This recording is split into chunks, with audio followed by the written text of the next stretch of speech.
Now, I'm angling myself this way because this is the best lighting that I could get. It's Christmas right now. Merry Christmas. Happy holidays to all you guys. December 25th. Today, I'm wearing Ninja Turtles, Christmas sweater. It's got pizza on it.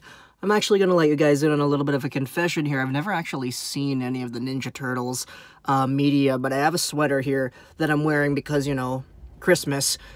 Because it's supposed to be a fun time. It's supposed to be a time to enjoy and share things. I decided to just make a short little video here talking about something I heard on the radio a few weeks ago. This is Jason Botchford's plan to kill the Leafs. And this is something that's just so ridiculous, but it's so interesting that I wanted to share it over here in a video today. Now, Botchford, a lot of you guys, Vancouver media, you guys know Jason Botchford, Vancouver Canucks primarily based writer. He's part of The Athletic. He comes on to TSN quite a bit. And there was a segment a few weeks ago where the guys on the panel were talking about offer sheets and RFAs and the fact that there are so many RFAs coming off and that a lot of them are going to be needing contracts. And the whole potential that we have in this situation to actually start getting offer sheets submitted to other teams by NHL clubs.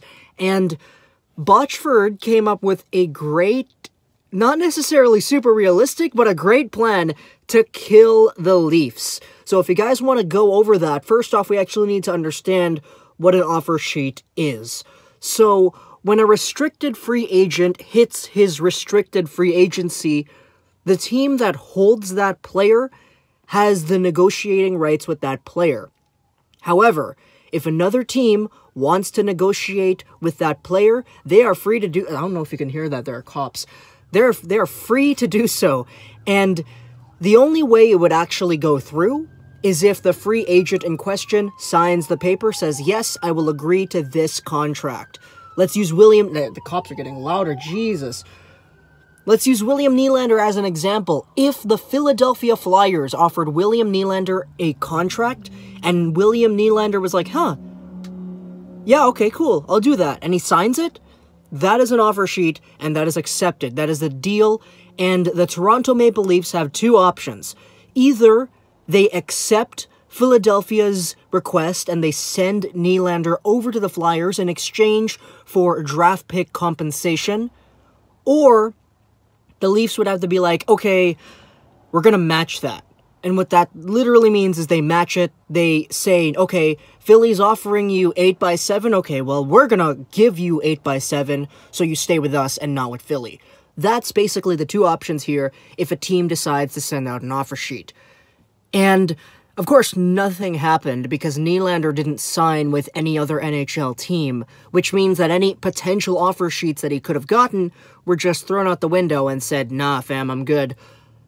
Botchford came up with this really interesting plan that involved 3 Toronto Maple Leafs restricted free agents, and he said that the way you utilize offer sheets and restricted free agency to its core is by ganging up on other teams.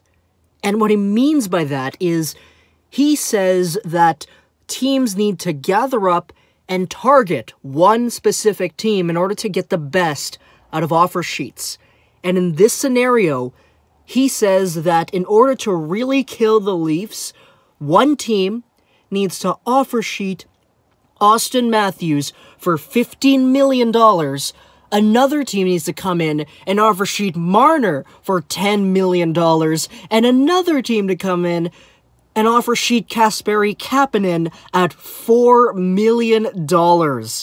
And if all these 3 teams come in and they all do it at the same time, Toronto is gonna be screwed. Because they're not gonna have the money to keep Austin Matthews for 15, Marner for 10, and Kapanen for 4.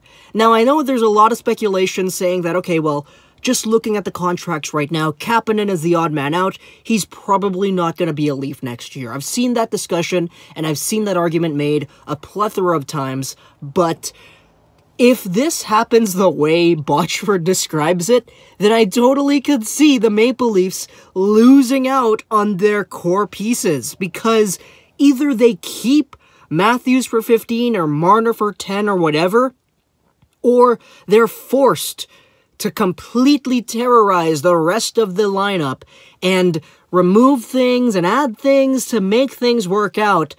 And if that's not good, if they have to say goodbye to Matthews and Marner, then they're just going to get a lot of draft picks in return. So I think it's a really foolproof way to actually go through with it, but at the same time, in the words of Jarmo Kekalainen, it's not really something that you do. You don't really want to screw over the GMs of the other teams because you're all buddies and you're all friends and you don't really want to put yourself in a bad light, stigmatize yourself amongst the group of general managers over there, but it's just a really interesting idea, and it's something that I could totally see come to fruition if a selection of teams actually goes out there and be like, yeah, this is a thing that we can do.